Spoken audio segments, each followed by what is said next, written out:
Yeah, so this probably the fifth day I've been home after knee replacement surgery, and I have developed what you call fracture blisters. They are just awesome, fun stuff. I gotta tell you, it's why my shin here is still so bruised and swollen. Oh my god, the thing is rock hard tight. It's so damn swollen, and it hurts. I cannot even that hurts. Just touching the skin hurts. It is so pissed off. It's not even funny. So this is like the fifth day I've been home since surgery. They kept me for a couple of days in the hospital to get the pain under control. Oh my god, it was horrendous. But you see these waves right here, right there? Those are the beginning of new fracture blisters. Those purple things right there are blisters that have already popped. So these waves that you see in my kneecap that shouldn't be there, those are the beginning of new fracture blisters, and this is going to be a freaking mess. That little purple one guy right there is one that hasn't popped yet. You see how it's still raised? And I'll tell you how these things start, man. I've got a scar on this leg right here. It's that big scar right there on my kneecap, on the inside of my kneecap. That started as a bruise about that big around. That was a motorcycle wreck I had back in '08. I was hit by an unsecured load, and it broke my kneecap, and it broke my thigh. And so this is where my kneecap hit the gas tank on my motorcycle, and it turned into a bruise. So I didn't think nothing of it. Well, within 2 days, it had literally turned into like a second-degree burn blister. And so that was the beginning of a lot of hell in itself right there, because they have to take to the wound care center a few times a week. They would scrape the scab off of it. Oh, it didn't hurt at all. No, whatever. And then they would scrub on that thing to keep it a raw open wound so they could monitor it and, make sure that it didn't get to the bone. So I'm telling you right now, it's like medieval torture, man. And there's just no other way to get around it. Yeah. I don't want any more of that shit. I just don't want to go through that again, man. I don't, but I guess, and you have to take a really big impact to even form a fracture blister. I'd never even heard of one until I got that last motorcycle wreck, and which, by the way, was not my fault. I got hit by an unsecured load. People, secure your goddamn loads, please. It was a flatbed. It was a construction truck actually hauling a flatbed for backhoes and crap, and they had put it on the back of the truck, but they didn't latch it down. They just put it on the ball. They did hook up the safety chains, big deal. But so anyway, I'm behind her on I-5. We're doing like 60 in rush hour traffic in mid-Seattle, and I seen the flatbed come off the back of the truck and just started swinging back and forth like that. And I'm thinking, oh shit, this ain't gonna be good. So I got all the way over in the commuter lane by the cement Jersey barrier there, and he looked like he was turning right to go off the shoulder. I thought everything was fine.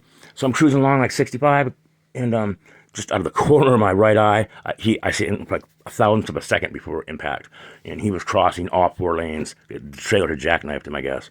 So he crossed all 4 lanes and just rammed me right into the cement Jersey barrier. And yeah, I don't remember nothing. All I remember is that, and then I woke up on the pavement, like half an hour later, and needless to say, it was not pretty.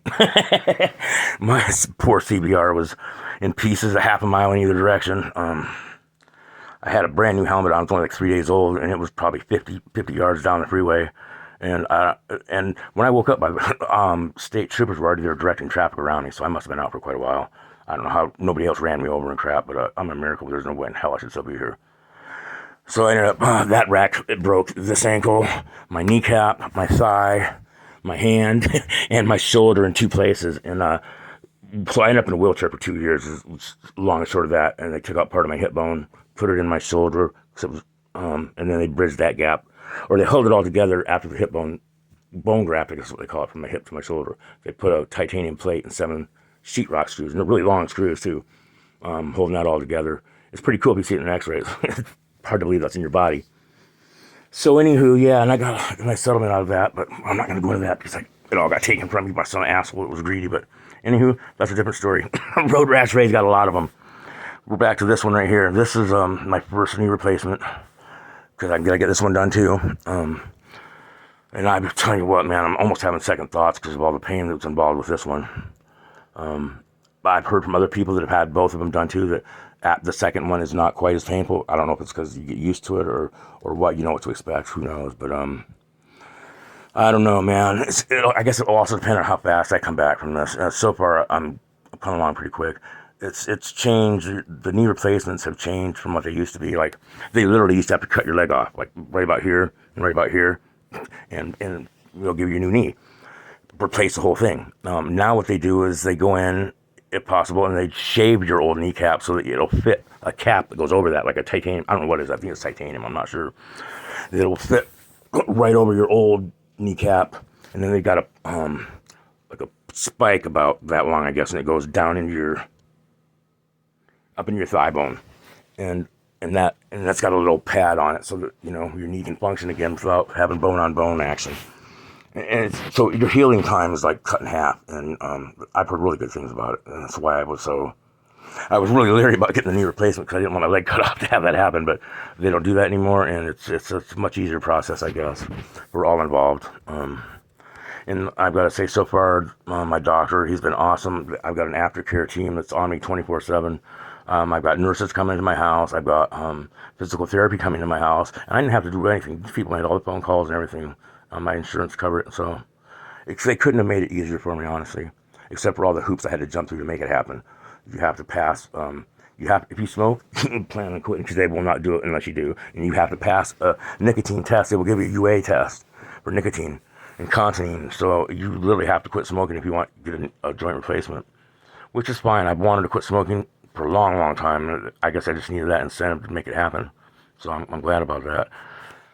And anywho, folks, this is all educational. I'm not trying to gross anybody out or anything like that, but that's the beginning of new fracture blisters, and I will show you what happens when they develop all the way. That's, yeah, man, that's a bloody mess right there. And I'm sorry, but I'm not trying to gore anybody out. I'm just trying to show you the extensive bruising that goes along with knee replacement.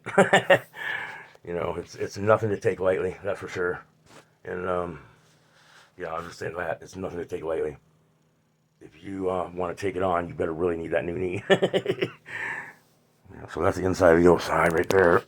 I don't think I want to go up much further than that, but you get what I'm saying. And it's actually starting to fade right now. It was like all the way up to here and stuff earlier, but the swelling has gone down considerably. My knee was a watermelon, man. So it's gone down quite a bit. My shin, and you can see the white line right where it stops. The swelling and bruising stops, like right there. There's no swelling right here. Yeah, and it's just on fire from there up. It looks like it's on fire, and it really feels like it too. And the swelling is just, gotta love that swelling. Anyway, folks, I'll keep y'all posted. Hope you're all staying safe. God bless.